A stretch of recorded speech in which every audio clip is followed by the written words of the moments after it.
I'm sure you would agree that as a business owner, it's sometimes hard to know how best to put your hard earned dollars to work, especially when buying high ticket items such as equipment or bringing on a new hire. After all, every dollar really needs a job and needs to bring back more money than it went out to do, right? But what if I told you there's a simple formula you can use to figure out if it makes sense to spend those dollars on high ticket items? Well, in this video, I'm going to show you how you can use this formula to ensure that what you're spending your dollars on makes sense and, more importantly, makes more money for your business. But first, my name is David, and I help business owners increase profitability by leveraging financial strategies used by some of the biggest Fortune 500 companies. Before we start, it'd be great if you could like this video and subscribe.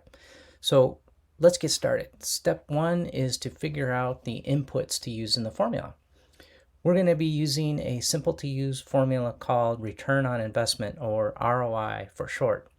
And no, I'm not talking about the band ROI, or in my day, REO, Speedwagon that is, but the financial formula used to determine if it makes sense or not to invest your money.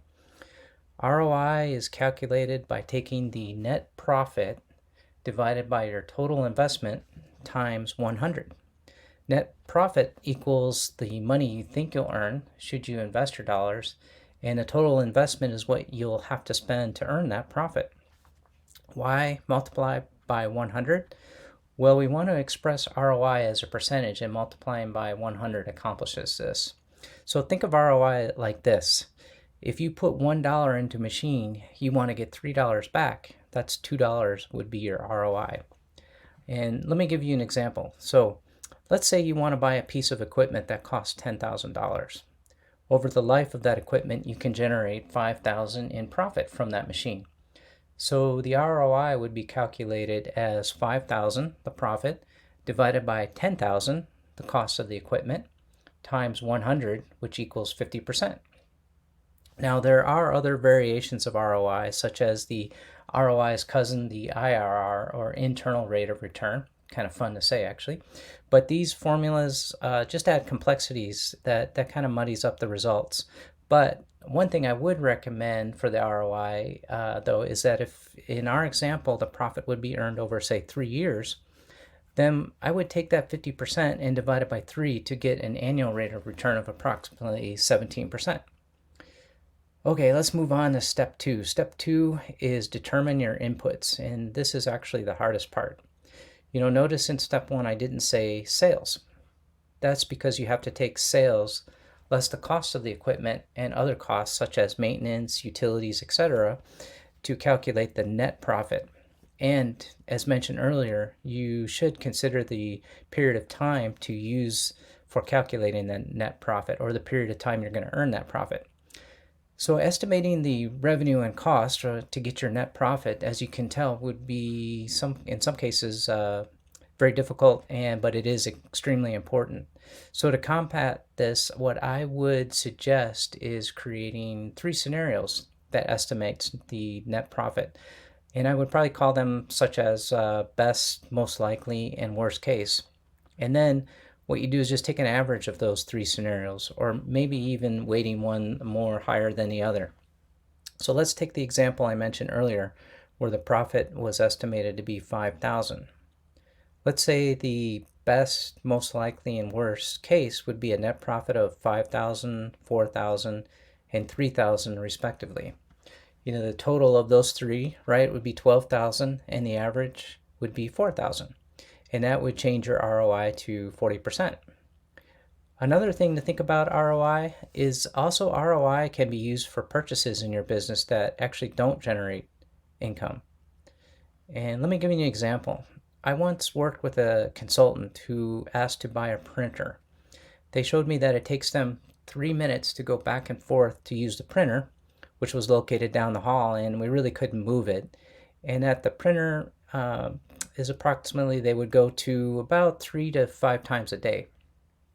That doesn't sound like a big deal, right? But if you go to the printer 3 times a day, and that takes 3 minutes each round trip, then that's approximately 3 hours a month. Well, based on the consultant's hourly rate, not to mention the time efficiency gain, we would actually easily pay for the printer in savings from consulting fees and increase efficiency. So as you can see, that's a no-brainer, right? Can you see how this can be applied in almost anything in your business? You know, what I've noticed from talking with entrepreneurs is how they are constantly looking at what their investment is and what they're going to earn back from it. You know, remember earlier when I talked about you want your business to act like a machine where you put in $1 and you get more dollars back. So let's move on to step 3. Step 3 is decide on what is a good ROI percentage. You know, as you can see, ROI can be a very powerful metric for your business, and you can use ROI for almost anything, and it can be a great measure to make sure you're earning a return on your capital. After all, right, that's the goal. So you want to make a return on not just your capital, but your time as well, which I would argue ROI needs to be really high for your time, right? But how do you know if your ROI is a good percentage? In other words, what would a bad ROI look like? Well, you can look no further to your own ROI. And what I mean is that another way to use ROI is to use your financial statements to calculate what the business ROI is. You know, you can do this by taking your net income, and I would recommend for the last 12 months, and dividing this by your invested capital, and then again multiplying by 100. Invested capital really is just a fancy way of saying your equity plus any debt the business may have. And equity is simply your total assets less your total liabilities. So from this calculation, you can see if the ROI you're contemplating makes sense for your business, or perhaps, you know, use a different use for your money makes more sense. So just as an example, as of the date of this video, Apple's ROI averages around 25%, while Ford's ROI averages around 7%. So Apple would probably want to invest in a return greater than 25%, or at least 25%, while Ford would probably contemplate anything around 7% or better. You can also look to potential competitors in your industry that are public companies and calculate their ROI on to use as your scenario in determining the ROI percentage that makes sense. So as you can tell, ROI can be a powerful metric for your business, and you really should calculate ROI in your business and review this often. You know, overall, ROI may seem like a simple formula, but like a lot of things, simple can be very powerful.